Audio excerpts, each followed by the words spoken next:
ago, Charlie Kirk was assassinated. I gotta tell you, I've lost sleep over it, thinking about it. It kind of black-pilled me. And tonight, I kind of got a little white-pilled. And it got me thinking. I don't know if this was the shooter's intent or not, if he did it intentionally, but Charlie Kirk was shot in the neck, in the throat, in his voice. They took his voice.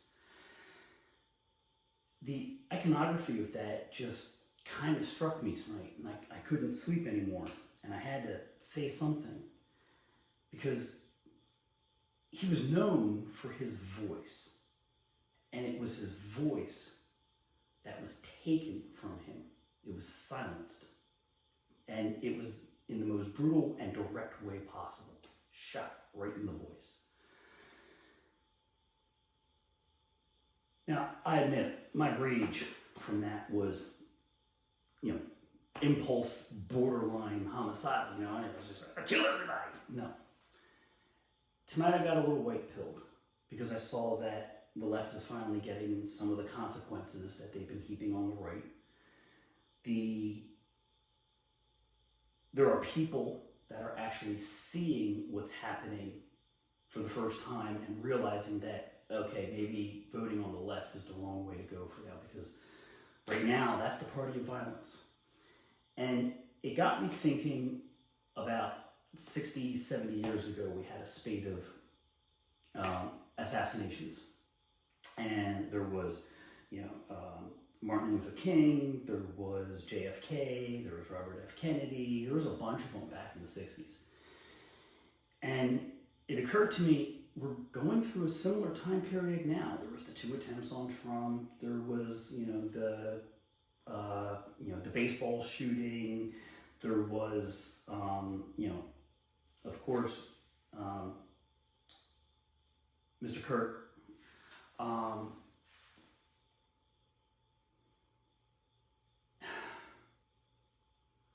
I think Charlie is kind of like the inflection point we had when Martin Luther King was assassinated. It occurs to me that there's not a repeat, because he doesn't repeat, it rhymes, but there's a rhyme there. And that rhyme is really becoming apparent to me as I'm watching the shift as the left is losing power. And that's what I think it is.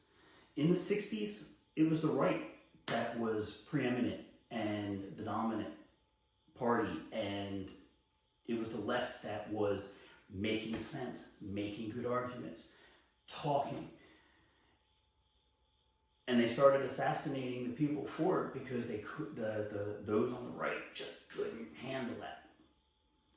They were losing their power and they lashed out. And I think that might be what's happening now, is that the left is realizing that they're losing power and they're lashing out. The media does it with their words, and then the crazies on their side do it with actions. And I see the parallelisms for what was happening back in the 70s or 60s and 50s. What was Martin Luther King known for? Peaceful resistance. He marched, and the left has been marching ever since. And I don't know if we need to march. I don't know if we need to, every time they march, we march twice, someplace else. Make them come to us. Or if we do what Charlie did, and we talk. His voice is now disseminated among all of us. People are speaking up. That's kind of the image that popped into my mind. The assassin's bullet was meant to silence his voice, and it just distributed it and woke it up in a million different people. Look at me. I'm not an influencer. I'm not politically active. Heck, I'm a guy who records videos in his garage and hasn't even gotten around to publishing one yet, and yet here I am getting ready to post this. I'm speaking. I'm borrowing Charlie's voice. And I think that's what we need, is we need to be active on the right, because our turn to come into ascendancy. It's our turn to have the good ideas, the good arguments, and it's our times to peacefully demonstrate, non-violently. Every time they're violent, we win. And that's kind of what Martin Luther King did. It's kind of what Charlie did.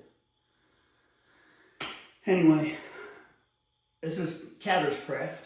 My call sign is Encrypt, and convince me I'm wrong.